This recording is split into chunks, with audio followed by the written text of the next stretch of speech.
Alka IVF वंध्यत्व, test tube baby आणि IVF साठी गेल्या 20 वर्षांपासूनचं विश्वासार्ह नाव.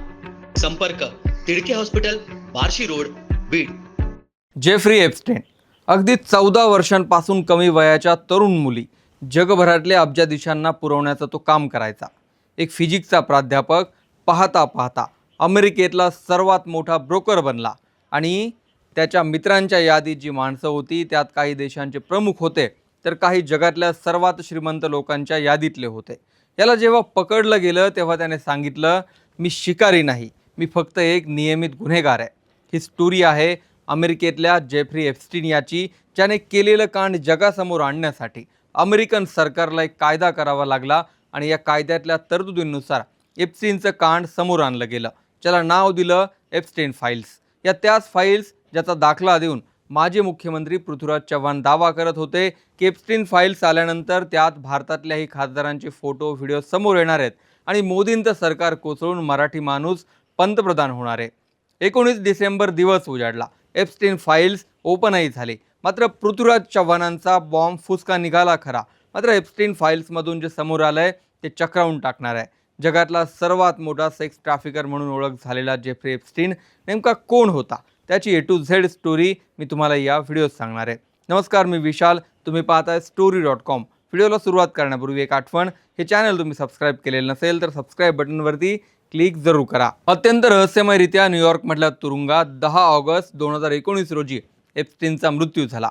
कुणी सांगितलं की त्याला मारलं गेलंय तर काहींनी त्याचा हा नैसर्गिक मृत्यू असल्याचं सांगितलं.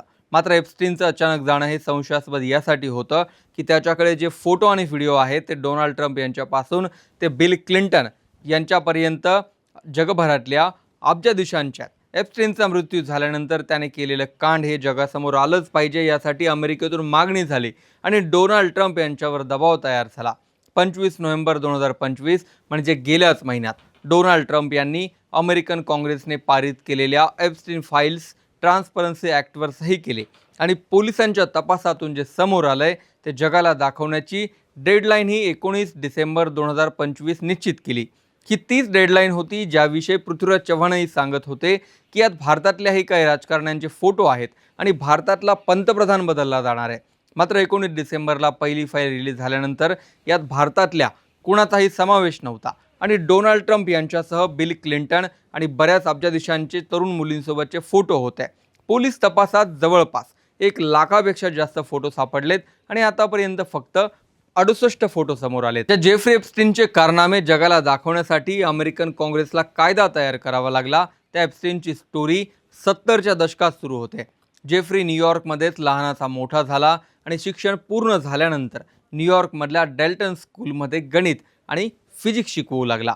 नंतरच्या काळात जेफ्रीने इन्व्हेस्टमेंट बँकर म्हणून स्वतःची ॲसेट मॅनेजमेंट कंपनी सुरू केली आणि बक्कळ पैसा कमावला. त्याच्या कंपनीचं मूल्य हे $1 बिलियन एवढं 1982 मध्ये होतं. हा पैसा त्याने स्वतःची लक्झरी लाईफ म्हणजेच फ्लोरिडामध्ये आलिशान हवेली खरेदी करणं, न्यूयॉर्कमधील सर्वात मोठं खाजगी घर खरेदी करणं यासाठी खर्च केला. याच हवेली आणि आलिशान घरात तो डोनाल्ड ट्रम्प यांच्यासारखे अब्जाधीशांचा मित्र बनला आणि गेट टुगेदरचे कार्यक्रम होऊ लागले. 2002ला न्यूयॉर्क टाइम्स मॅगझिनला डोनाल्ड ट्रम्प यांनी जेफ्रीविषयी एक प्रतिक्रिया दिली होती की तो खूप चांगला माणूस आहे आणि मी त्याला गेल्या 15 वर्षांपासून ओळखतो. 2000च्या दशकात जेफ्रीला पहिल्यांदाच अटक होण्यापूर्वी त्याच्यासोबत आपण फिरल्याचं ट्रम्प यांनी अनेकदा मान्य केलं आणि त्यात काही चुकीचं नव्हतं असंही ते म्हणालेत. मात्र व्हाईट हाऊसमध्ये एकदा महिला कर्मचाऱ्यांशी गैरवर्तन केल्यामुळे जेफ्रीला ट्रम्प यांनी हाकलून दिल्याची एक ठिकाणी नोंद आहे. अमेरिकेतल्या अब्जाधीशांच्या गळ्यातला ताईत बनलेला जेफ्री हा सेलिब्रिटींसोबत फिरू लागला होता. 2002 मध्ये जेफ्री माजी राष्ट्राध्यक्ष बिल क्लिंटन आणि प्रसिद्ध हॉलिवूड अभिनेता केविन स्पेसी, ख्रिस टकर यांच्यासोबत एका खाजगी विमानात आफ्रिकेला जाताना आढळला होता. सिने निर्माता हार्वे वेनस्टेन आणि या 3 जणांसोबत मिळून 2003 मध्ये जेफ्रीने न्यूयॉर्क मॅगझिन खरेदी करण्यासाठी ही बोली लावली होती. जेफ्री स्वतःची लाईफ प्रचंड खाजगी ठेवायचा. त्याने मिस स्वीडन राहिलेल्या इव्हा अँडरसन डबिन आणि घिसलँड मॅक्सवेल यांनाही डेट केलाय. कित्येक मैत्रिणी असल्या तरी शेवटपर्यंत तो अविवाहितच राहिला. जेफ्री एप्स्टीनचे कारनामे खऱ्या अर्थाने 2005 पासून पुढे यायला सुरुवात झाली. याच वर्षी एका 14 वर्षाच्या मुलीच्या आई वडिलांनी पोलिसात तक्रार केली की एप्स्टीनने आमच्या मुलीचं लैंगिक शोषण केलंय. या तक्रारीनंतर पोलिसांनी एप्स्टीनच्या फ्लोरिडामधल्या पाम बीच रोडवरच्या घरात रेड टाकली आणि जवळपास 50 फोटो सापडले. पुढे त्याला या खटल्यात 18 महिन्यांचा तुरुंगवास झाला.